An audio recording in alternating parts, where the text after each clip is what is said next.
Dear students, now we are concentrate on the Election Commission of India. We are all know that the word Election Commission of India or ಭಾರತದ ಚುನಾವಣಾ ಆಯೋಗ.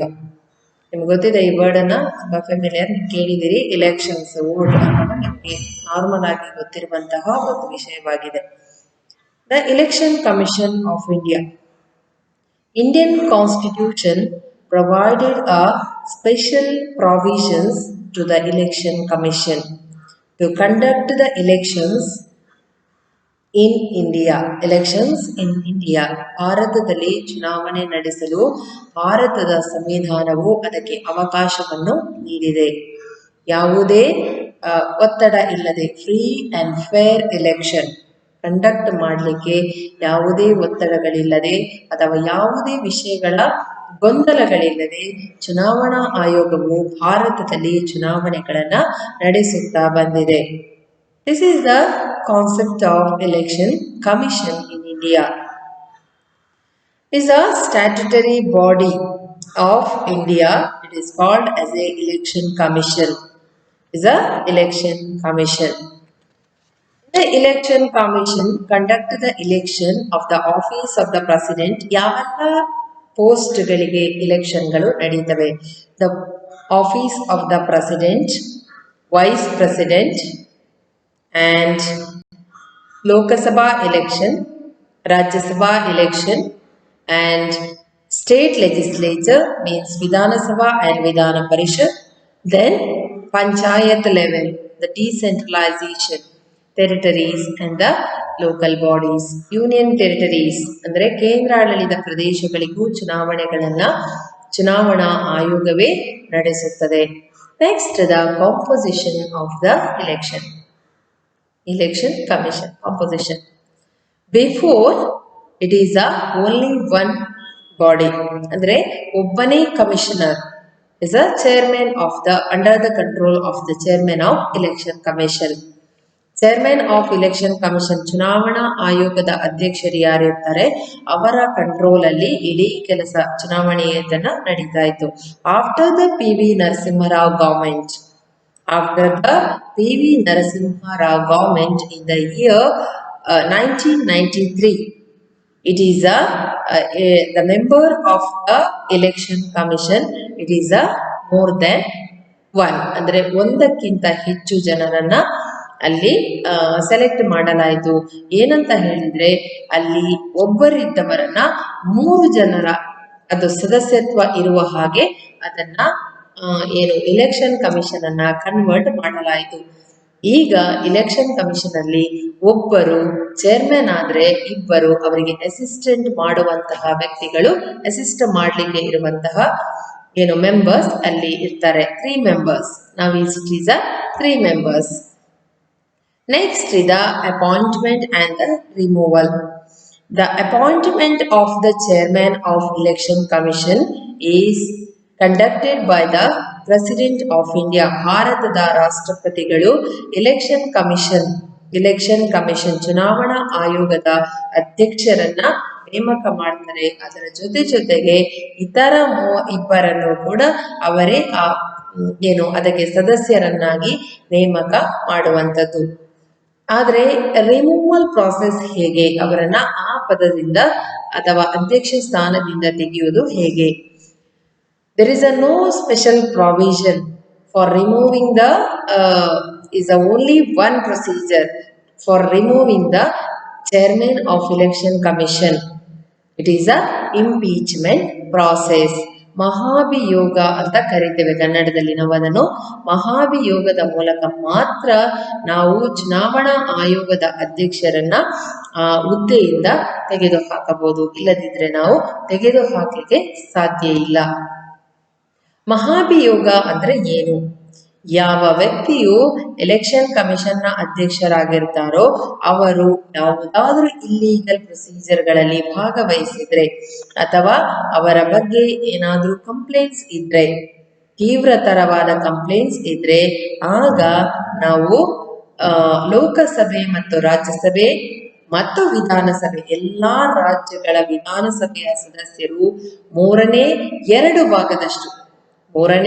ಎರಡು ಭಾಗದಷ್ಟು ಸದಸ್ಯರು ಅದನ್ನು ಒಪ್ಪಿಕೊಂಡ್ರೆ ಮಾತ್ರ, ಅವರು ಬೇಡ ಅಂತ ಒಪ್ಪಿಕೊಂಡ್ರೆ ಮಾತ್ರ ಆಗ ನಾವು ಆ ಸದಸ್ಯರ ಸ್ಥಾನದಿಂದ ಅಲ್ಲಿಂದ ನಾವು ಅವರನ್ನ ತೆಗೆಯಬಹುದೇ ಹೊರತು ಬೇರೆ ಯಾವ ಪ್ರೊಸೀಜರ್ಗಳು ಇಲ್ಲ. ಒಂದು ಸಲ ರಾಷ್ಟ್ರಪತಿ ಆ ಹುದ್ದೆಗೆ ಆಯ್ಕೆ ಮಾಡಿದ ಮೇಲೆ ಅಲ್ಲಿ ಅವರಿಗೆ ಮತ್ತೆ ಬೇರೆ ಅವಕಾಶಗಳು ಇರುವುದಿಲ್ಲ.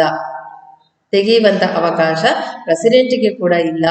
ಈ ರೀತಿಯಾಗಿ ತೆಗೆಯಬಹುದು. ಅಂದ್ರೆ Lok Sabha and Rajya Sabha, then state legislatures, ಅದರಲ್ಲಿ ವಿಧಾನಸಭಾ, ಸ್ಟೇಟ್ ಲೆಜಿಸ್ಲೇಚರ್ ಅಲ್ಲಿ ವಿಧಾನಸಭಾ, ಈ ಮೆಂಬರ್ಸ್ಗಳು ಮೂರನೇ 2 ಭಾಗದಷ್ಟು ಜನರು ಒಪ್ಪಿಕೊಳ್ಳಬೇಕು. This is the one procedure. Then the list of the chief election commissioners, the list of the chief election commissioners nowadays ಅಲ್ಲಿ ಕೊಟ್ಟಿದ್ದಾರೆ ಟೆಕ್ಸ್ಟ್ ಬುಕ್ ಅಲ್ಲಿ. Sukumar Sen is a, then KVK Sundaram, then Nagendra Singh, then Swaminathan, SK Shakdher, Trivedi, Peri Shastri, PS Ramadevi, TN Seshan, MS Gill, and JM ಲಥಾರ್, TS Krishnamurthy, BB Tandon, and N Gopalaswamy, and Naveen Chawla, SY Qureshi, PS Sampath. All these are the election commissioners in India. Election commissioners ಆಗಿದ್ದಂತಹ ವ್ಯಕ್ತಿಗಳು ಇವರೆಲ್ಲರೂ ಕೂಡ. Next the powers and functions of election commission. Powers and functions of election commission, ಏನೆಲ್ಲ ಕೆಲಸಗಳನ್ನ election commission ಮಾಡುತ್ತದೆ. According to the Article 324, it is the election commission, 1. Prepare the electoral roll and its periodical revision ಅಥವಾ revision. Prepares the electoral roll, ಯಾವ ಎಲ್ಲ ಹುದ್ದೆಗಳಿಗೆ ಅಥವಾ ಯಾವ ಎಲ್ಲ ಏನು ಸಿಚುವೇಶನ್ಸ್ಗಳಿದೆ ಅಥವಾ ಯಾವೆಲ್ಲ ಹುದ್ದೆಗಳಿವೆ ಅದಕ್ಕೆ ಎಲೆಕ್ಷನ್ ಅನ್ನ ಯಾವಾಗ ಮಾಡಬೇಕು ಅನ್ನುವುದನ್ನ ನಿರ್ಧರಿಸುತ್ತದೆ. Second one, holds election to parliament, state legislature and office of the president and the vice president. ಒಂದು ವೇಳೆ ಚುನಾವಣೆ ನಡೀಲಿಕ್ಕೆ ಸಾಧ್ಯ ಇಲ್ಲದೆ ಇರುವ ಸಂದರ್ಭಗಳಲ್ಲಿ 6 ತಿಂಗಳ ಕಾಲ 6 ತಿಂಗಳ ಕಾಲ ಈ ಆಫೀಸ್ಗಳನ್ನ, ಇದಕ್ಕೆ ಚುನಾವಣೆಗಳನ್ನ ಮಾಡದೆ ಇರುವ ಅಧಿಕಾರವನ್ನು ಕೂಡ ಚುನಾವಣಾ ಆಯೋಗವು ಹೊಂದಿದೆ. holds the election to the parliament, holds ಅಂದ್ರೆ ಹಿಡಿದಿಟ್ಟುಕೊಳ್ಳುವುದು. holds the election to the parliament, state legislature, president and the vice president of India. Next, third one, after the announcement of election, it decides the timetable. Election ನಡೆಯಲಿಕ್ಕೆ declare ಮಾಡಿದ ನಂತರ ಅದಕ್ಕೆ time table ಮಾಡುವ ಕೆಲಸ ಕೂಡ ಈ ಚುನಾವಣೆಗೆ ಇರುತ್ತದೆ, ಚುನಾವಣಾ ಅಧ್ಯಕ್ಷರದಾಗಿರುತ್ತದೆ. ಚುನಾವಣೆಗಳನ್ನ ನೀವು ಗಮನಿಸಿರಬಹುದು. ಲೋಕಸಭಾ ಚುನಾವಣೆ ನಡೆಯುವಾಗ ಇಡೀ ದೇಶಕ್ಕೆ ಒಂದೇ ಸಲ ಚುನಾವಣೆ ನಡೆಯುವುದಿಲ್ಲ. ಯಾಕೆಂದ್ರೆ ಅದಕ್ಕೆ ಅಷ್ಟೇ ಖರ್ಚು ಇದೆ, ಎಕ್ಸ್ಪೆನ್ಸಸ್ ಆಗ್ತದೆ. ಮತ್ತೆ ಅದನ್ನ ಅಧಿಕಾರಿಗಳೇನಿರ್ತಾರೆ ಅವರನ್ನ ಹ್ಯಾಂಡಲ್ ಮಾಡೋದು ಕಷ್ಟ ಆಗ್ತದೆ. ಹಾಗಾಗಿ ಎಲ್ಲಾ ಸ್ಟೇಟ್ಗಳಿಗೆ ಒಂದೇ ಸಲ ಎಲೆಕ್ಷನ್ ನಡೆಯುವುದಿಲ್ಲ. ಲೋಕಸಭಾ ಚುನಾವಣೆ ಆದ್ರೂ ಕೂಡ ಯಾವುದಾದ್ರೂ ಒಂದು 5, 6, 7 ಸ್ಟೇಟ್ಗಳಿಗೆ ಚುನಾವಣೆ ನಡೀತದೆ. ನಂತರ ಒಂದು ನೆಕ್ಸ್ಟ್ ಇನ್ನೊಂದು ಇನ್ನೊಂದು ರಾಜ್ಯಗಳಿಗೆ ಚುನಾವಣೆ ನಡೀತದೆ. But counting procedure is same day. Counting procedure ಗಳನ್ನ ನಾವು ಒಂದೇ ದಿನ ಮಾಡೋದನ್ನ ನೋಡ್ತೇವೆ. This is only one procedure conducted by the election commission of India. Next is it conducted by election to the vacant seat. ಅದು ನೀವು by election ಅಂತಾನೂ ಕರಿಬಹುದು, ರೀ ಇಲೆಕ್ಷನ್ ಅಂತಾನೂ ಕರಿಬಹುದು, ಅಥವಾ ಬೇರೆ ಜನರಲ್ ಮಿಡ್ ಟರ್ಮ್ ಇಲೆಕ್ಷನ್ ಅಂತಾನೂ ಕರಿಬಹುದು. ಈಗ ಜನರಲ್ ಇಲೆಕ್ಷನ್ ಎಲ್ಲಾ ಟೈಮಲ್ಲಿ ನಡೀತದೆ. ಆದ್ರೆ ಮಿಡ್ ಟರ್ಮ್ ಇಲೆಕ್ಷನ್ ಅಂದ್ರೆ ಅನಿವಾರ್ಯವಾಗಿ ಅಥವಾ ಸಡನ್ ಆಗಿ ಡಿಸೈಡ್ ಆಗುವಂತದ್ದು ಮಿಡ್ ಟರ್ಮ್ ಇಲೆಕ್ಷನ್, ಮತ್ತೆ ಬೈ ಇಲೆಕ್ಷನ್, ಮತ್ತೆ ರೀ ಇಲೆಕ್ಷನ್. ಹಾಗಾಗಿ ಈ ಉಪಚುನಾವಣೆಗಳೆಲ್ಲ ನಡೆಯುವ ಸಂದರ್ಭದಲ್ಲಿ ಮಧ್ಯಂತರ ಚುನಾವಣೆ, ಉಪಚುನಾವಣೆ, ಈ ಚುನಾವಣೆಗಳು ನಡೆಯುವ ಸಂದರ್ಭ ಕೂಡ ಚುನಾವಣಾ ಆಯೋಗವು ಅದಕ್ಕೆ ನಿರ್ಧಾರಗಳನ್ನ ತೆಗೆದುಕೊಳ್ಳುತ್ತದೆ. Next, it grants recognition to the political parties as national and state level parties. ಇದು ನಿಮ್ಗೆ ಗೊತ್ತಿರಬೇಕಾದಂತಹ ಒಂದು ವಿಷಯ ಏನಂತ ಹೇಳಿದ್ರೆ, ಇಲೆಕ್ಷನ್ ಕಮಿಷನ್, ಭಾರತದ ಚುನಾವಣಾ ಆಯೋಗವು ಪ್ರತಿಯೊಂದು ರಾಜಕೀಯ ಪಕ್ಷಗಳಿಗೆ ಹಣವನ್ನ ಒದಗಿಸ್ತದೆ. ಅಂದ್ರೆ ಅದರಲ್ಲಿ ಖರ್ಚು ಮಾಡ್ಲಿಕ್ಕೆ, ಇಲೆಕ್ಷನ್ಗೆ ಖರ್ಚು ಮಾಡ್ಲಿಕ್ಕೋಸ್ಕರ ಹಣವನ್ನ ಒದಗಿಸ್ತದೆ. Election it grants the recognisation, ಅದಕ್ಕಿಂತ ಹೆಚ್ಚು ಖರ್ಚಾದ್ರೆ ಅದು ಪೊಲಿಟಿಕಲ್ ಪಾರ್ಟೀಸ್ಗಳ ಅಂದ್ರೆ ಅವರು ಅದನ್ನ ಭರಿಸಬೇಕೆ, ಆದ್ರೆ ಒಂದು ಹಂತದ ಖರ್ಚನ್ನ ಇಲೆಕ್ಷನ್ ಕಮಿಷನ್ ಅವರಿಗೆ ಕೊಡ್ತದೆ.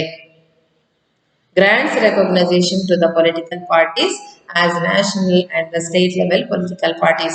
State level political parties ಗಳಿಗೂ ಕೊಡ್ತದೆ, national level political parties ಗೂ ಕೂಡ ಕೊಡ್ತದೆ. Next, according to the Election Emblem Act 2000, Election Emblem Act, Election ನ Emblem Act 2000 ಅಂತ ಬಂದಿದೆ. ಹಾಗಿದ್ದ ಮೇಲೆ ಅದರಲ್ಲಿ ಏನು ವಿಷಯಗಳನ್ನ ಒಳಗೊಂಡಿದೆ ಅದು act, this act Election Emblem Act 2000 ಏನು ಪ್ರಾವಿಷನ್ಸ್ ಗಳನ್ನ ಒಳಗೊಂಡಿದೆ. First one is national party ಮತ್ತೆ ಸ್ಟೇಟ್ ಪಾರ್ಟಿಯ ಡಿವಿಷನ್. ರಾಷ್ಟ್ರೀಯ ಪಕ್ಷಗಳು ಮತ್ತು ಪ್ರಾದೇಶಿಕ ಪಕ್ಷಗಳು, ಇದರ ಡಿವಿಷನ್ ಅನ್ನ ನಾವು ನೋಡಬಹುದು. ಪ್ರಾದೇಶಿಕ ಪಕ್ಷಗಳು ಅಂದ್ರೆ ಏನು, ರಾಷ್ಟ್ರೀಯ ಪಕ್ಷಗಳು ಅಂದ್ರೆ ಏನು? ರಾಷ್ಟ್ರೀಯ ಪಕ್ಷಗಳು ಅಂತ ಯಾವುದನ್ನ ನಾವು ಕರಿತೇವೆ? What is the national party? Which is the national party? Under the national party 6% of cast valid votes in 4 or more states, in Lok Sabha or Vidhan Sabha election and 4 Lok Sabha seats in any state or states. Minimum 2% of Lok Sabha seats in 3 states. ಯಾವುದನ್ನ ನಾವು national level ಪ್ರಾದೇಶಿಕ ರಾಷ್ಟ್ರೀಯ ಪಕ್ಷಗಳು ಎಂಬುದಾಗಿ ಕರಿತೇವೆ ಅಂತ ಹೇಳಿದ್ರೆ, ಯಾವುದಾದರೂ 3 ರಾಜ್ಯಗಳಲ್ಲಿ ಅಥವಾ 4 ರಾಜ್ಯಗಳಲ್ಲಿ, 3 ಅಥವಾ 4 ರಾಜ್ಯಗಳಲ್ಲಿ ಯಾವ ಪಕ್ಷಗಳು ಅಧಿಕಾರವನ್ನ ಪಡೆದಿರ್ತವೋ, 4 ಸೀಟ್, 3ಕ್ಕಿಂತ ಅಥವಾ 4ಕ್ಕಿಂತ ಹೆಚ್ಚು ಸ್ಟೇಟ್ ಅಲ್ಲಿ ಅಥವಾ 4 ಸ್ಟೇಟ್ ಅಲ್ಲಿ ಅಥವಾ 3 ಸ್ಟೇಟ್ ಅಲ್ಲಿ 4 ಅಥವಾ 3 ಅಥವಾ 4ಕ್ಕಿಂತ ಹೆಚ್ಚು ಸೀಟ್ಸ್, ಲೋಕಸಭಾ ಸೀಟ್ ಅನ್ನ ಹೊಂದಿದ್ರೆ ಅದನ್ನ ನಾವು ರಾಷ್ಟ್ರೀಯ ಪಕ್ಷಗಳು ಎಂಬುದಾಗಿ ಕರಿತೇವೆ. The 6% of vote valid vote in a 4 or more state, 4 ಅಥವಾ ಅದಕ್ಕಿಂತ ಹೆಚ್ಚು ಲೋಕಸಭಾ ಸೀಟ್ಸ್, ಸ್ಟೇಟ್ಗಳು ಅಂದ್ರೆ ರಾಜ್ಯಗಳು, 4ಕ್ಕಿಂತ ಹೆಚ್ಚು ರಾಜ್ಯಗಳು, 4ಕ್ಕಿಂತ ಹೆಚ್ಚು ರಾಜ್ಯಗಳನ್ನ ಅಥವಾ ವಿಧಾನಸಭಾ ಎಲೆಕ್ಷನ್ ಅಲ್ಲಿ 4 ಲೋಕಸಭಾ ಸೀಟ್ಸ್ ಅನ್ನ ಒಂದು ರಾಜ್ಯದಲ್ಲಿ ಹೊಂದಿರಬೇಕು. ಒಂದು ರಾಜ್ಯದಲ್ಲಿ 4 ಲೋಕಸಭಾ ಸೀಟ್ಸ್ ಅನ್ನ ಅವರು ಹೊಂದಿರಬೇಕು. ಹಾಗಿದ್ರೆ ನಾವು ಅವರನ್ನ ರಾಷ್ಟ್ರೀಯ ಪಕ್ಷಗಳು ಎಂಬುದಾಗಿ ಕರೀತೇವೆ. 4 ರಾಜ್ಯಗಳಲ್ಲಿ ಹೆಚ್ಚಾಗಿರಬೇಕು ಮತ್ತು this is a Vidhana Sabha election and the 4 Loka Sabha seats in any state. 4 Loka Sabha seats in any state or state is a minimum 2% of Loka Sabha states in 3 seats. ಇದಿಷ್ಟು ಗಳಿಸಿದ್ರೆ ಮಾತ್ರ ಅವರನ್ನ ನಾವು ರಾಷ್ಟ್ರೀಯ ಪಕ್ಷಗಳು ಎಂಬುದಾಗಿ ಕರಿತೇವೆ. Second one is state party, ಪ್ರಾದೇಶಿಕ ಪಕ್ಷಗಳು ಎಂಬುದಾಗಿ ಯಾವುದನ್ನ ಕರಿತೇವೆ? 6% of valid votes in Lok Sabha or Vidhana Sabha election from the state and 2 Vidhana Sabha seats. ಒಂದು ಸ್ಟೇಟ್ ಅಲ್ಲಿ ಅಂದ್ರೆ ಜಿಲ್ಲೆಗಳಿಂದ ಅವರು ಆಯ್ಕೆಯಾಗಿರುವಂತದ್ದು ತಾಲೂಕಿನಿಂದ. ಹಾಗಾಗಿ ವಿಧಾನಸಭಾ ಚುನಾವಣೆಯಲ್ಲಿ 2 ಅಥವಾ 3 ಅಥವಾ ಅದಕ್ಕಿಂತ ಹೆಚ್ಚು ಅದರಲ್ಲಿ ಚುನಾವಣೆಗಳಲ್ಲಿ ಭಾಗವಹಿಸಿ ವಿನ್ ಆಗಿರಬೇಕು, ಅಥವಾ 2 ಅಭ್ಯರ್ಥಿಗಳು ಲೋಕಸಭೆಗೆ ಆಯ್ಕೆಯಾಗಿರಬೇಕು. 2 ಅಭ್ಯರ್ಥಿಗಳು ಲೋಕಸಭೆಗೆ ಆಯ್ಕೆಯಾಗಿರಬೇಕು, ಅಥವಾ 3 ಅಥವಾ 4 ಮೆಂಬರ್ಸ್ಗಳು ಆಯಾಯ ರಾಜ್ಯದಲ್ಲಿ ಏನೋ ಎಲೆಕ್ಷನ್ ಅಲ್ಲಿ ವಿನ್ ಆಗಿರ್ಬೇಕು. ಹಾಗಿದ್ರೆ ನಾವು ಅದನ್ನ ಪ್ರಾದೇಶಿಕ ಪಕ್ಷಗಳು ಎಂಬುದಾಗಿ ಕರಿತೇವೆ. Next, third person seats of total Vidhana Sabha seats in the state or success at least in a 3 constituencies. ಅಥವಾ 3 ವಿಧಾನಸಭಾ ಕ್ಷೇತ್ರಗಳು, ಮೂರಕ್ಕಿಂತ ಹೆಚ್ಚು ವಿಧಾನಸಭಾ ಕ್ಷೇತ್ರಗಳನ್ನು ಅವರು ಗೆದ್ದಿರಬೇಕು. ಹಾಗಿದ್ರೆ ನಾವು ಅವರನ್ನ ಮೆಂಬರ್ಸ್ ಅಥವಾ ಪ್ರಾದೇಶಿಕ ಪಕ್ಷಗಳು ಎಂಬುದಾಗಿ ಕನ್ಸಿಡರ್ ಮಾಡ್ತೇವೆ. Next, the scrutinisation of the nomination paper. ಯಾವುದೇ ಇಲೆಕ್ಷನ್ ನಡೀಬೇಕಾದ್ರೆ ನಾವು ನಾಮಿನೇಷನ್ಸ್ ಹಾಕ್ಬೇಕು. ನಾಮಿನೇಷನ್ ಅಂದ್ರೆ ನಾಮಪತ್ರ ಸಲ್ಲಿಕೆ. ನಾವು ಇಲೆಕ್ಷನ್ ಅಲ್ಲಿ ಕಂಟೆಸ್ಟ್ ಮಾಡ್ತಾ ಇದ್ದೇವೆ ಅಂತ ಹೇಳಲಿಕ್ಕೆ ನಾವು ನಾಮಿನೇಷನ್ಸ್ ಅನ್ನ ಹಾಕ್ಬೇಕು. ಆ ನಾಮಿನೇಷನ್ ಅನ್ನ ಪರಿಶೀಲನೆ ಮಾಡುವಂತ ಕೆಲಸ ಕೂಡ ಎಲೆಕ್ಷನ್ ಕಮಿಷನ್ ಇದು ಆಗಿರುತ್ತದೆ. Next, it allows the symbol to the political parties and independent candidates. Election Commission is allowed the symbols to the political party. ನಿಮಗೆ ಗೊತ್ತಿದೆ ಸಿಂಬಲ್ಸ್ ಇದೆ. ಕಾಂಗ್ರೆಸ್ ಪಾರ್ಟಿಗೆ ಯಾವ ಸಿಂಬಲ್, ಬಿಜೆಪಿಗೆ ಯಾವ ಸಿಂಬಲ್, ಕಮ್ಯುನಿಸ್ಟ್ ಪಾರ್ಟಿ ಆಫ್ ಇಂಡಿಯಾಕ್ಕೆ ಯಾವ ಸಿಂಬಲ್, ಅಥವಾ JDSಗೆ ಯಾವ ಸಿಂಬಲ್, ಬೇರೆ ಯಾವುದಿದೆ, ಬಿಜು ಜನತಾದಳ್ ಯಾವ ಸಿಂಬಲ್, RJD ಯಾವ ಸಿಂಬಲ್, ನಿಮಗೆ ಗೊತ್ತಿದೆ ಅದು ಯಾವ ಸಿಂಬಲ್ ಅಲ್ಲಿ ಇರ್ತದೆ. ಸಮಾಜವಾದಿ ಪಾರ್ಟಿ ಯಾವ ಸಿಂಬಲ್ ಅಲ್ಲಿ ಇದೆ ಅಂತ. ಅಂದ್ರೆ ಚಿಹ್ನೆಗಳು ನಿಮಗೆ ನಾರ್ಮಲ್ ಆಗಿ ಗೊತ್ತಿರುವಂತ ರಾಷ್ಟ್ರೀಯ ಪಕ್ಷಗಳದೇ ನಾವು ತಿಳ್ಕೊಂಡ್ರೆ ಕಾಂಗ್ರೆಸ್ ಇಸ್ ಹಸ್ತ, ಕೈ, ಅಥವಾ ಏನು ಬಿಜೆಪಿ ಇದಾದ್ರೆ ಫ್ಲವರ್, ಹೂ, ಕಮಲ, ಅಥವಾ ಈ ತರ. ಅಂದ್ರೆ ಆಯಾಯ ಪಕ್ಷಗಳಿಗೆ ಅದರದೇ ಆದಂತಹ ಚಿಹ್ನೆಗಳು ಇವೆ. ಚಿಹ್ನೆಗಳನ್ನ ನೋಡಿದಾಗ ನಿಮ್ಗೆ ಗೊತ್ತಾಗ್ತದೆ ಅದು ಇಂಥ ರಾಷ್ಟ್ರೀಯ ಪಕ್ಷ ಅಥವಾ ಇಂಥ ಪ್ರಾದೇಶಿಕ ಪಕ್ಷ. JDSಗೆ ತೆನೆ ಹೊತ್ತ ರೈತ ಮಹಿಳೆ, ಗೊತ್ತಿದೆ ಅದೆಲ್ಲ. ಹಾಗಾಗಿ ಇದನ್ನ ಅಲಾಟ್ ಮಾಡೋದು ಯಾರು ಅಂತ ಹೇಳಿದ್ರೆ ಅದನ್ನ ಅಲಾಟ್ ಮಾಡೋದು election commission. Election commission permission ಕೊಟ್ರೆ ಮಾತ್ರ ನಾವು ಅದನ್ನ ಹಾಕ್ಲಿಕ್ಕೆ ಆಗ್ತದೆ, ಇಲ್ಲದಿದ್ರೆ ಇಲ್ಲ. Next, the appoint the officers and the staff members to conduct the election and make necessary arrangement.